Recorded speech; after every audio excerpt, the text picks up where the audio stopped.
Do we all have the gift of healing? Do we all have the ability to speak in unknown languages? Do we all have the ability to interpret unknown languages? Of course not. So you should earnestly desire the most helpful gifts. But now, let me show you a way of life that is best of all. Chapter 13, verse 1, if I could speak all the languages of earth and of angels, but didn't love others, I would only be a noisy gong or a clanging cymbal. Verse 2, if I had the gift of prophecy, and if I understood all of God's secret plans and possessed all knowledge, and if I had such faith that I could move mountains, but didn't love others, I would be nothing.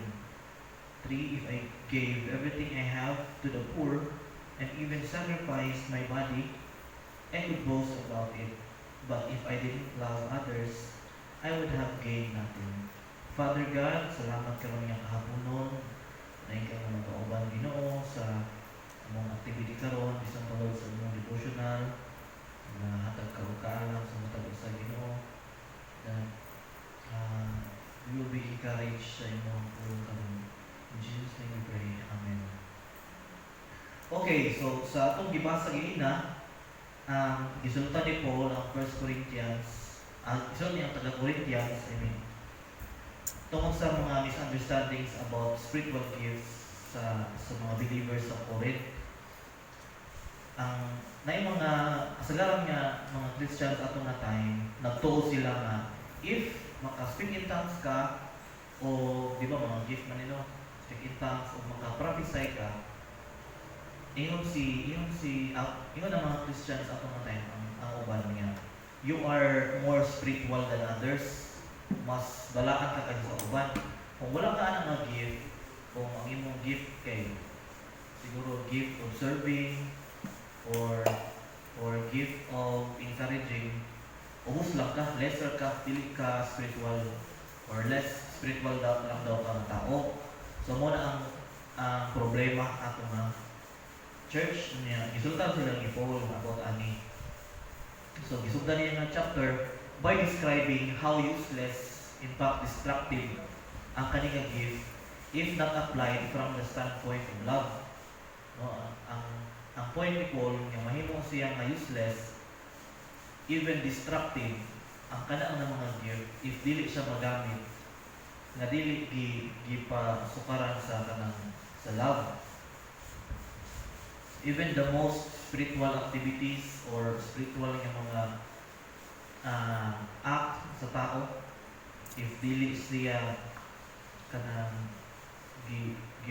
motivated by love, yung si Paul, we would gain nothing. Bisan kung ikaw pa ang pinaka kanang gihatagod, ikaw gift nimo kay giving, bisan pa 90% imong gihatag sa God every sweldo nimo, napayo kay first fruit. Tapos aside ana naapa kay siguro monthly nga ginahatag sa mga kanang mga pobre. If wala kay love kang God, wala kay love sa uban, diyan yung kauban sa church, yung si Paul is useless. So despite sa iyang common use kanang 1 Corinthians 13, despite sa iyang common use in a romantic setting like kanang mga wedding, di ba ginagamit siya sa wedding, but it is originally written ni Paul to address the issue of sa community sa Corinth nga nag-lack sila of love and unity. Kung ang pinaka-purpose ni Paul anong magsulat siya ng 1 Corinthians 13, kaning love is patient, love is kind, yan ang i-address sa mga community nga nagkulang sa love and unity sa church, especially sa church. So kaning mga Corinthian believers atubang sila og problema, crisis, and also rivalry tungod kay naa may mga kanang dapik-dapik ba nga, ay dili ko mo follow ani nga mga leader kay they can speak in tongues, they can prophesy, unlike ani nga mga leaders wala sila yung nga gift. So naay sila kanang lahi-lahi nga nag-division na ba? Division. Despite sa ilahang diverse nga mga background and social status kay ganing Corinth Mongol, center siya of commerce tungkol sa ihang geographical location. Nindot siya nga lugar nga sa mga negosyo, mga trading, nga mga business, muna nga daghan kaayo og mga tao diha kasi klase from different kind of places and ay mga daghang mga dato, daghan og mga bukid. So gina-emphasize ni Paul aning nga passage nga ang love is very important sa community in order to survive, in order to mas maligpon pa sila. Ina-challenge niya ang mga Corinthians to embrace love. Nga yung pa kung atong sabton ginapa-emphasize ni Paul ang love is the key ingredient para mag-foster unity despite sa ilang mga differences, despite sa lahi-lahi nilang mga gift. Kita po diri sa MCCSB, lahi-lahi po sa mga gift, no? Di ba parehas. Na yung uban, walay tao nga walay gift. Okay, once nga naka-accept na ka sa Holy Spirit, na nasa imong Holy Spirit, naagid ang panalangin ni Lord, nga naagid ka ay gift. No? Walay Christian nga walay gift, naagid kay gift. Siguro ang uban daghan ang walay may lang. But useless na ang tanan if dili mo i-embrace ang love for others. Yung pa sa 1 Corinthians 13:8, love never fails. Amen ba? Love never fails. Christians may fail to love. Para sa gibuhat sa Corinthian Church, they fail to love each other. Kinagaway-away naman sila. Mas ginahatagan nila ang pagtagad ang katong spiritual gift kaysa sa karakter nila yung mag-love sa mga isa. So, atong tanawan nga God's ang iyang kind of love na ginapa-emphasize niya diri sa Corinthians will always be effective. Kaya nga naman, makainin ko, unlike sa mga spiritual gift, kaning spiritual gift, pag abot ni Jesus Christ, mawala na siya. Mawala na niya, ginanap na kinahanglan. Like, example, na kay gift of evangelism. Di naman kinahanglan, pag abot ni Jesus Christ, wala naman di naman kinahanglan sa langit. Diba? So, nga mag-settle man sila, anak ng mga utang. Dili man na mo ay kinahanglan ito, hantod sa hantod.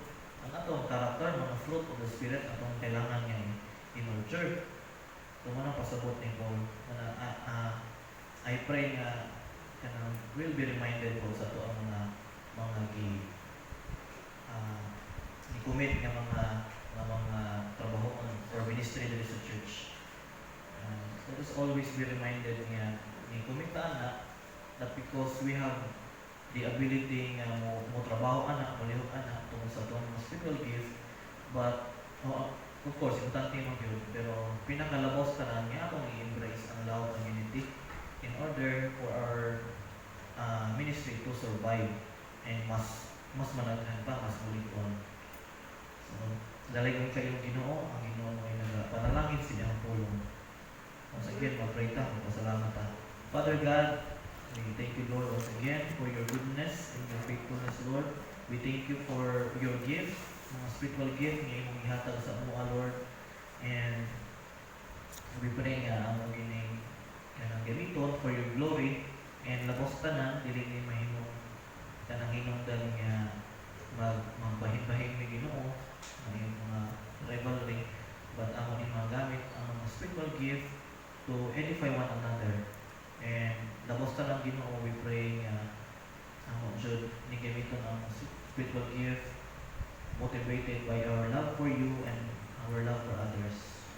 Father, all the glory and honor belongs to you. In Jesus' mighty name we pray.